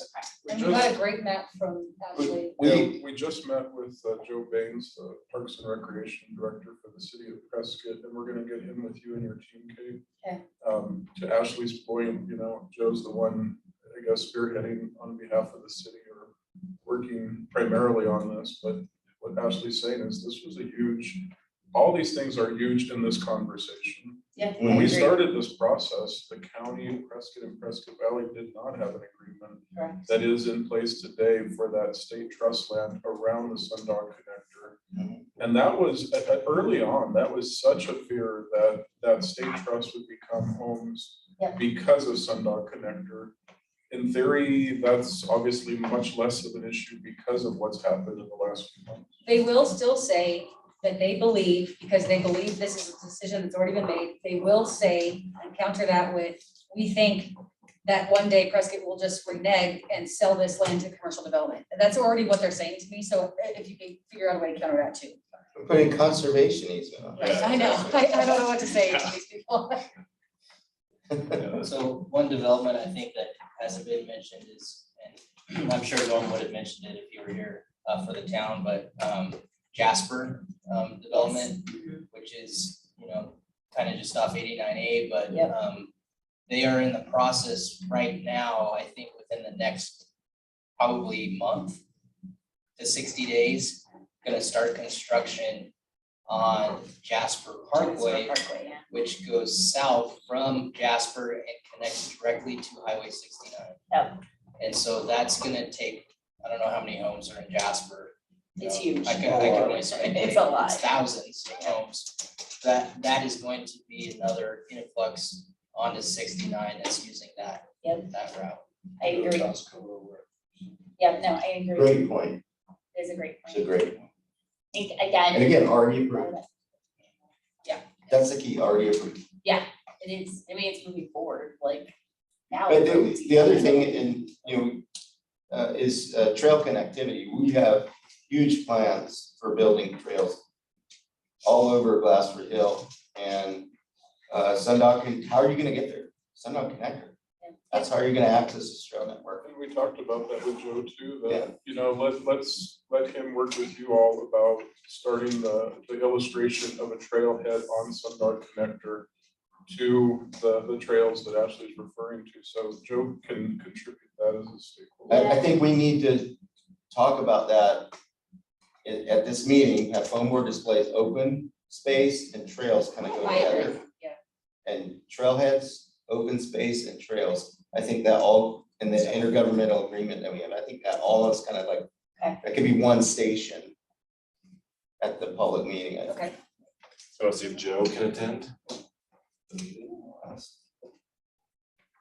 That's a good idea. I'm sorry, what was the question? Joe Baines. Can Joe Baines attend the meeting? You know, I'll ask him. which he should, would absolutely. Or at least Chris Hosking. Yeah. Up trail. Yeah. Our intent is to have all their information for sure there, but I think it would be best to have. Let me see if I can get Well, one and I of them think there. what would be good is to have them just start putting those ideas in their mind, and not necessarily like, this is where we can put it, because we haven't gotten to that point. Right. So we need to make sure to toe that line of Right. like, you know, there's the facts of that, there's now the intergovernmental agreement, and then they can kind of be like, this is what, you know, we're planning on being a part of this study, and look at this, because there's this, we can do this, but like, we wanna make sure to not be like, oh, we're already And figuring here's out where that will go. Yeah, just from an aspect of, that's the next steps, right, as we, you know, and that leads into some of these activities, I guess. Yeah, so let's make sure you guys can run off to be moms and dads after this. Yes. So you have to go to soccer, so, okay, we'll get through this in half an hour. Sorry. I got a soccer coach on board, so. So pivoting forward, keeping that continuity, we've talked about that for this meeting, we're doing some technical background, some other issues, and maybe we can flip flop, we're toying with kind of how we're rearranging this discussion too. But we then want to kind of ask those participants, the attendees, to reflect on those acceptable truths of the area, that there is limited access, that there is a risk for emergency access and evacuation routes, as well as just the lack of connectivity on the east-west perspective too. So we want to then isolate a couple of these key purpose needs themes to then ask the public, what are some of your ideal solutions to these? Ideally, we can all believe that these are issues, and there's going to be different ways in which people want to see them done. And I've just identified a couple initial thoughts and be as leading. We don't want to be overly leading so that they're only selecting one area, or maybe selecting something they might not have been planning for another way. So we can play with if we want to have pre-selects and others, but some of the commonalities that could be potential solutions is building Sundog connector, building some other east-west route that isn't Sundog connector, but is somewhere else east-west, which would still have to go somewhere, just purely hypothetical. And then, or is there some north-south solution in their mind that addresses these issues as well? And that kind of relates to Jasper is sort of nearby, but doesn't connect all the way into the issues that we're talking about. Or another commonality that we've heard from our stakeholder engagement thus far already and from previous study efforts is that, why aren't you doing the stuff on 69 to fix the 69 issue? That's the predominant concern. So are there specific things with 69 that in the eyes of the public are addressing all of these issues? And I think along that spectrum, some of which could and some of which perhaps may not. This is an area that we want to hear from, and we can add in a third kind of theme. We talked about emergency access and regional connectivity as two, and we don't want to overwhelm with this enormously long survey for them to take, but make it tangible in like 3 or no more than 4 to address. And then this would be a slightly different format where we could kind of give them these little worksheets or kind of pre-printed like cards that they can respond in, kind of drop into kind of a response box or submit in a response basket or something like that, just to keep people engaged in slightly different areas. You know, I've heard Benny say many times, and you know, our mayor complains about it too, is we agree. I mean, whether Sundog is built or not, we need improvements on 69, but the state is using their statewide funding for maintenance of existing infrastructure rather than increasing capacity. And we've been trying for years to get ADOT to fix 69, and yeah, we're gonna study it, but I mean, that's years out.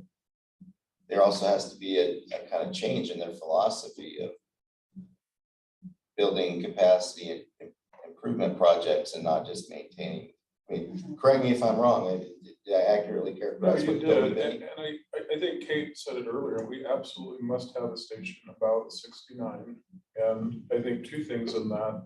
Number one, to Ashley's point, the real challenges, we are going into a master corridor plan within the next 2 months because of, we know there's some decisions that need to be made. Does the region focus on Sundog Connector or do we focus on 69? But it's easier said than done on both of those. So we need to highlight the master corridor plan. And, I would like to use the widening in front of Lowe's as an example. It's a 1 mile widening that when all is said and done will have taken us 10 years, $13 million. So the whole corridor is 15.5 miles of what Ashley said, 2 lanes, 3 lanes, bottleneck, all these things. So again, the region can continue to focus on 69, but we need to understand as a greater public, the cost and time associated with that. What does that mean? Exactly. 150 years, right? So, I like that, and yeah, I thought there had to be a way to incorporate what you were doing on 69. I guess I wanna see, do we like this idea? Like, the point in this is almost to do that area where we said, if you've now seen all these like needs, right? How do you address these needs? What happens if Sundog doesn't go in? How do you see that we address them? That's what we're trying to ask them. Yeah, I like this. You know what I mean? Yeah. And when The I'm first one's envisioning, more open, it was just open, Yeah, yeah. Now it's- we've it shown could them all these be different needs. no build also, we don't want it. Yeah. This one is more, how would you go about solving these needs? How do you solve the needs? Well, I'll And try to it's- find You that can't at the deny same their time. needs. Yeah, So how would I you mean, go about- that's what, How would you solve them? It's, don't just say no to Sundog. yeah, Okay, if you say no to Sundog, how would you solve them? how That's are you gonna basically solve what the this is. transportation That's what needs? this is trying to do. yeah, I And like And this. maybe we put a little map on the paper, and again, we're just trying to do different types of ways to talk Yeah, I about it, like but like having a map on there, because if they really want to draw, like, this is what I mean by an east-west, well, when you see it on a map, you're gonna complain, if you have those complaints, that it's gonna go through, how else would you put it through, you know what I mean? And that way you can see, they can see that, but again, right before this, we've established all those different needs, shown them, okay, there really is a response time issue, there really is volume going right through your neighborhood, and, showing them all these different, and what's going on 69 from a travel time perspective, and then say, okay, now you've seen those needs, how do you solve those needs, and giving them a voice to do that part. That's what the goal of this. Another idea I have that we do a lot, there's a certain scale you're limited to on a phone board display. A lot of times we'll do a roll plot on a table, and a lot of times you'll get it's so much easier to point and talk. Yep. When there's a map at a scale where you can act, okay, here's where my house is, I've got this issue here, and you can point and talk. You can even write on it. We give people markers. That's another way. And they that can we write do on this they thing can that write we on the do. roll plot.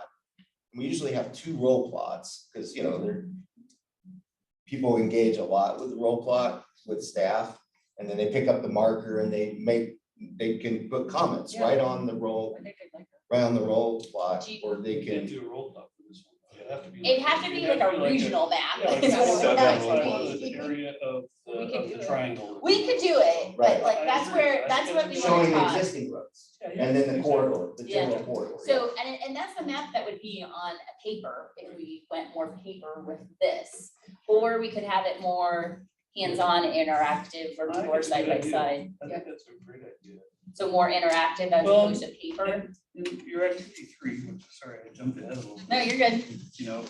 Your sticky dots. Yeah. Can effectively work on that too, so. Yep. I think Yeah, they can. Yeah, that's true. I got impatience. No, you're fine. I know. I'm trying to move it too. Practice. All right, so maybe we take this more from a paper survey to a hands-on. Okay, It's gonna be like an A and a B, like I think it's still good again to, well, not, we don't wanna give the impression that like we're sending the public through these series of hoops to jump through just for their comments to get recorded, but we wanna be able to take it and use it. So I think to a degree, there's gonna be, we'll still need to integrate something that we can categorize, that we can make decisions off of. But it, again, it would be very important to get a lot of those nuanced details as well. So I think a lot of these kind of come with a, maybe there's an abbreviated version of like a form is like check, check, check. And it's like, I also like, I'm gonna jot down on here, on the, so. I like this activity 3. I think the role plot thing that I talked about is kind of in addition. Because we kind of, let's say the project goes forward. that's what this is. We- The project goes forward. Right, if the what is project it goes look like? forward, what kind of Yep. roadway cross section? Yep. What amenities, what, And you know, we wanna what do you want the road to look like? Yeah. and- This is early in the process. This Yep, is when we're right. seeking input. Yep. On what kind of road. Yep. It's gonna And go we're thinking through that, you know, like the left side here is actually showing them different typicals so that they can really see a tangible, you know, and. But you need to show these. Yes, we're showing these Graphically, typical graphically, graphics. you need to show these. Yep. We can, we're intending to, and it doesn't need to be restricted to these 4. These are simply an example of whether it's 2-lane low speed, 4-lane high speed, or some combination there, divided, undivided. Speed limit should be up or down. But we can, I think would be super beneficial is to show that cross section of, Yeah. here's what it would look like, here's the right of way impact, and here's your Right. multi-use path that's 5 foot offset or 10 feet offset from 2 roadway, and we have a median that's landscaped or You have an maybe not. example in the No. city too, that you Yeah. can show, like, here's the section, this is like Pioneer Parkway, Prescott Lakes Parkway, so Yeah. then someone's like, That oh, I would drove work. that. I know Now- what that feels like. These cross sections, I think, should be done by probably like a landscape architect or you know, engineered drawings are terrible for this, right? I'm thinking color, Yeah. No, I agree. Yeah. something done by a planner or Yep. a landscape architect, Yep. That's not what an they look like. engineer. I agree. They're more because they just cartoony. get lost. They're cartoon looking. Yeah. Yeah, cartoon looking is what Yeah, we so we want. have a, Yes. That's what we we have want. there's like an open source, like cartoon streetscape viewer that would be very publicly digestible. Mhm. We don't wanna say, here, check out this line work. Yeah. That's gonna be like hard to, it's gonna be harder than like, here, we're looking at it as if you're standing in the middle of the road. Here's what it looks like, and you got your cartoon, like, person riding a horse or a person riding a bike. If we're Right, doing multimodal right. facilities, or if we're talking about, do you wanna? Landscaping, Yeah, landscaping, if it's like the natural landscaping being preserved on within that cross section, or if there's specific things we're doing, there's a whole. do you want it natural, do you want it heavily xeriscaped? Yeah. So that's what all, That's- those are that's two the stuff different that's, things. yep, that's all. what I don't we're wanna, getting I don't wanna across here. promise, because the water is such a big issue. Yeah. Yeah. Golf course looking type stuff, no, Yeah. but I'm talking heavily xeriscaped or hardscaped, kind of like Pioneer Parkway, right? No, I said that wrong, Prescott Lakes Parkway. Backwards, okay. Prescott Lakes Parkway, you know how the median has the rock Yeah. art, you know, so either like, you can present options of hardscape, you can present options of xeriscape, you can present options of leave it alone, natural. We've heard people say, I think in the previous meeting we had on this was, they don't want any ugly scars. Scarring. The big cuts Joanne Weller. for some of the big box stores that, you know, they have this, 30, 40-foot cut. Kind of ugly, I agree. I mean, they kind of said they don't really want that. I mean, I think this is where you're soliciting input of that type. That is Yep. exactly what we're soliciting. One This major- is very parallel to that last question we asked at that stakeholder workshop, which we found beneficial in getting those feedback and kind of putting, and this is the prompting question would be, or like it is up here, is like, let's put our theoretical like scenario hats on. It's like, it does get built. Let's just accept that as a theoretical reality. It does get built. What is the best version of Right. Sundog Connector to you, public? Is it something that is just barely impacting just minimizing the impact on the natural landscape as possible? Or on the flip side, is it we're generating a county highway type of facility where we're trying to generate volume? Like, and mine is probably Thanks not for- the thanks latter, for but throwing like, out what can county. you? Insert jurisdiction, a nondescript jurisdiction, right across the roadway. I don't want to force them into low speed, high speed. I think low, medium, high. That's probably. I worry about the lane number. I mean, I think we all agree that the intent here is to start with probably a 2-lane, but it needs to be scalable. I mean, this, we've already talked about the developments is already improved and occurring in this area. If this is a popular route, and we'll know more after it's built, it needs to be scaled.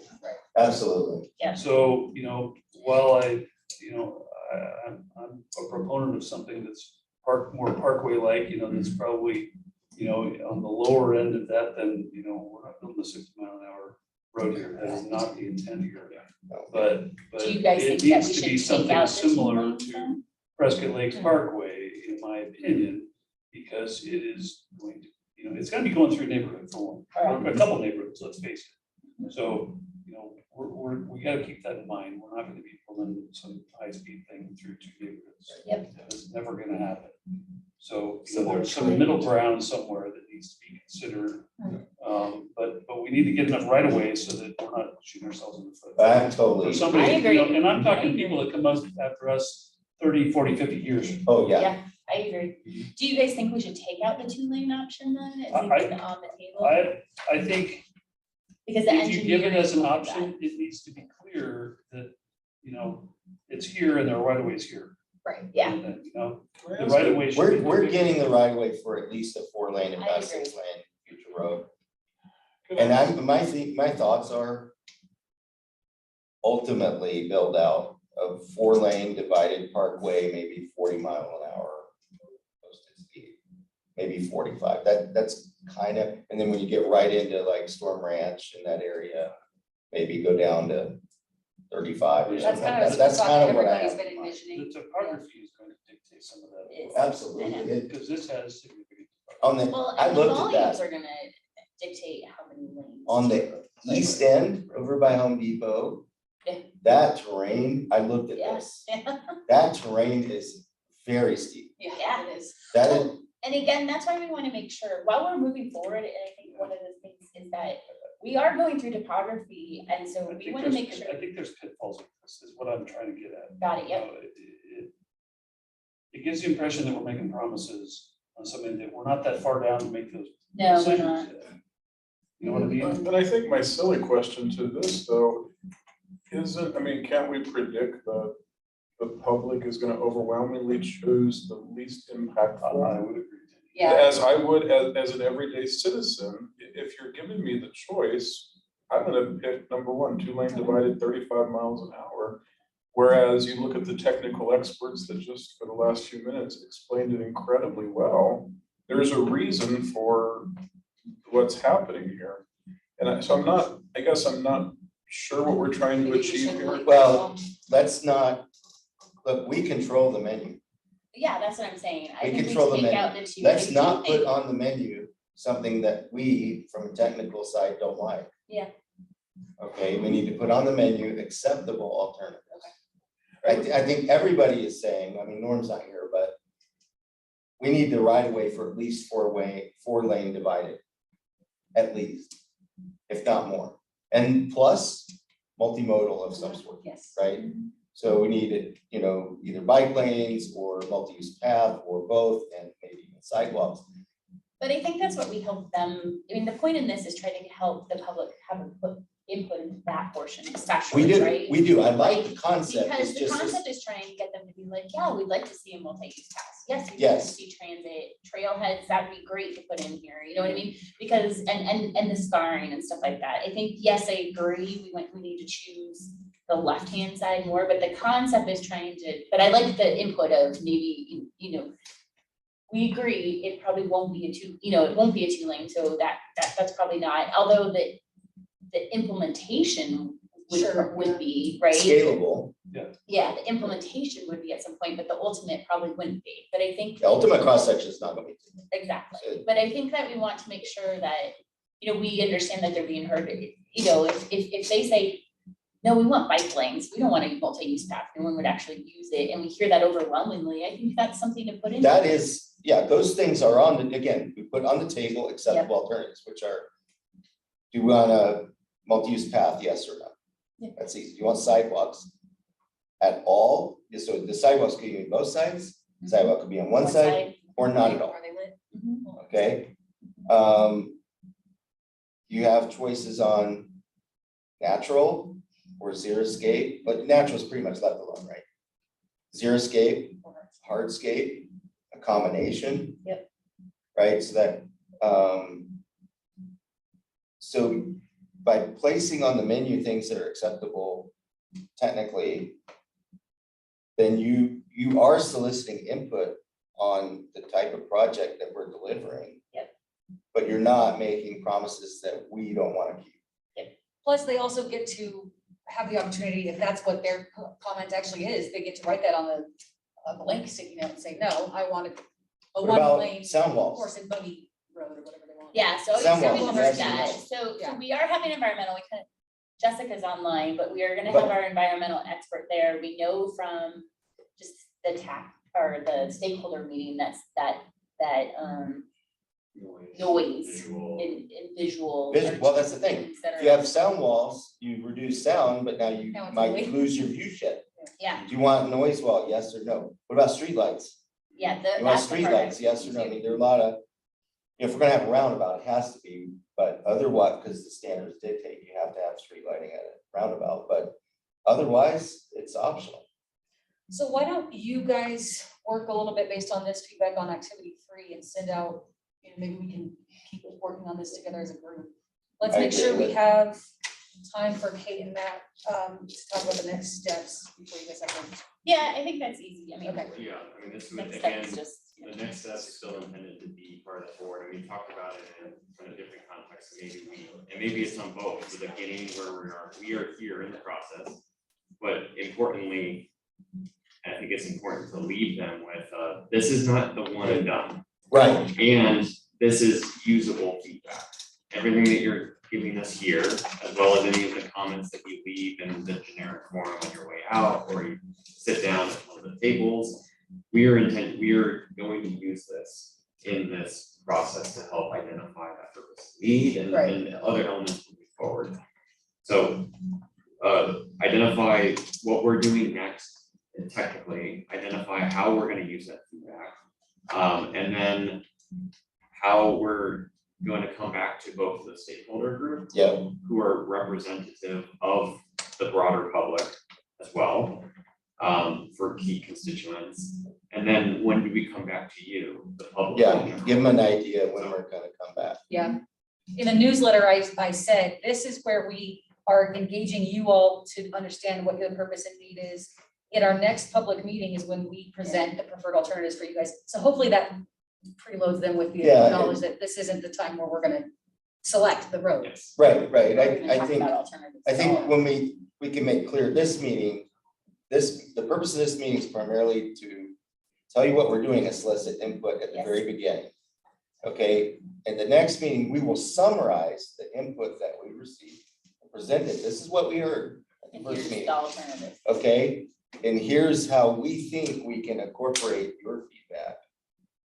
Have we done a good job of it? Or would you like to see further refinements? And that's kind of the second meeting. And then the third meeting is, okay, now we've heard you twice. This is what we came up with. And we present it as an information dissemination meeting. Say third meeting. That's gonna be a board meeting. It's right? Isn't that It's the at the plan? board meeting. We use it at a board meeting. Okay. It's just not published there, so just. Which to makes sense, because clarify. the decision makers will be there. Okay. And Kate, I know you acknowledged this, but in closing, just, in the next couple of days, if we're able to see how many stations we ended up with and to really start pinning down where we're putting Ashley and Dan Sherry and Roger. Yes. What's that norm? And Norm, well, I was looking at multiple stations. Yeah, he's gonna try to go. Boulder, or, yeah, so our fire chief, somebody from fire, I think one Joe thing that- Baines, we got parks. I think one thing from the whole talk, if you can get, is who you guys think, because it is an important meeting, if we know who would be there, you know, if Right. you guys can find out from your guys' who's gonna be there helping with us, the two of you. Lindsay, you're the point person I might for be information, the right? Her, yeah. Okay, so I'll try to find out Okay. in the next 2 or 3 days Great. who, Okay, and I'll send that to you and you can send that to the team. Yeah, So you know who from Prescott is coming. Okay.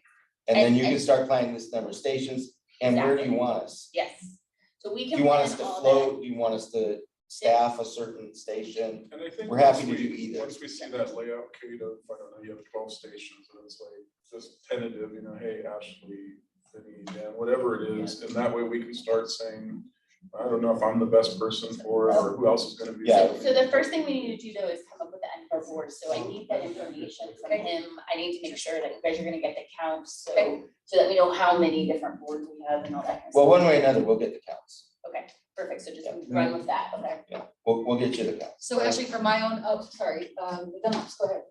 Yeah, my wife just mentioned something that is very pertinent for you. A lot of the residents of Yavapai Hills are under the impression if the Sundog connector is not built, the housing that the developers want to build past the power line and all that will never happen. Okay. And I don't know if that's true or not, but it's something that you potentially, you're gonna get hit with it, or that's gonna be part of the reasoning behind some of the opposition. We've had neighbors say, well, we can keep those houses from all being built by keeping the roads from being built, and that may not be the case. That is not the case. But there's a developer agreement, they can Their build. developer agreement says if they build that northern phase, they have to build the connection to Sundog connector. So Storm Ranch has to build a portion of the road. Vinny, do you know if they need, if Yavapai Hills has to build a portion of the road or just a connection? They need to build what's within their boundary. But then Okay. there is the reference in the development agreement to a transportation study by Public Works that then also holds them accountable for additional For the roadway connection, right? outside of outside of the boundary. So, and that's both with Storm Ranch and Yavapai Hills. And we'll follow up too. I see Tammy's in our meeting and through the planning department to be sure we have accurate information reflective of the development agreements and where those different planning developments are in the process. Right now, even if it's a stub to nowhere, when Storm Ranch and the northern unit of Yavapai Hills are built, they're gonna build their portion of Sundog Connector. We're gonna connect with Prescott Lakes Parkway. It's just a matter of, are you gonna go east across, north of Diamond Valley and ultimately into PV, where the, by Home Depot, where that connection, stub out is on the PV end. So no, you don't stop development by stopping the road. That's what they think, so you've got. Yeah, you That's don't. good to know. No. Thank you for sharing that. And I think that's exactly what when we talked about showing those developments and what those developments agreements show, that's part of our intent for that. We're just trying to see, okay, so the development if it moves forward, which is already approved, they're gonna build this portion, we have to make sure it all ties together and that we're studying it, because that part isn't what's the end of the study, it's already approved, right? And so if that goes through, if it's what does it look like and what does it need to be planned for through those development and farther? Is what this study's trying to look at. Is there anything, I guess, so we have to leave, but is there anything else that we're missing? Is there anything that we missed altogether? Anything else that you guys see? It's gonna be a lot of information and we just added a whole bunch more information. I just asked that we see this before the meeting. For sure, so Yeah, our we- intent is for I early think next we need to week. vet this. This is a good kickoff meeting, but I don't think you've gotten enough input that we just show up the meeting and expect it to No. be what we intended. No. We need to see this in time to review it and get comments back, and you make the changes and then prepare all the stuff for the meeting. So that's why our So- intent is to get drafts of the stuff by early next week. It might not have everything, like if we don't. But it doesn't have to be travel 100%, times, but it's gonna be. we you need know, something at least that we we can can start. comment on and Exactly. get back. Exactly. Like the real layouts and like. a Yeah, good something draft close. version. Get us, It'll get be us some 80% close, but like or we won't have something. necessarily the counts, you know what I mean? But it'll Yeah. have, this is the Right. board, this is where the Right, counts you are got gonna go. placeholders. Exactly. When do you need to go to print? Like 2 days before the latest, or can you print like right before? We can't print that day. No, so like September 5th is like drop dead. Yeah. Road Rider.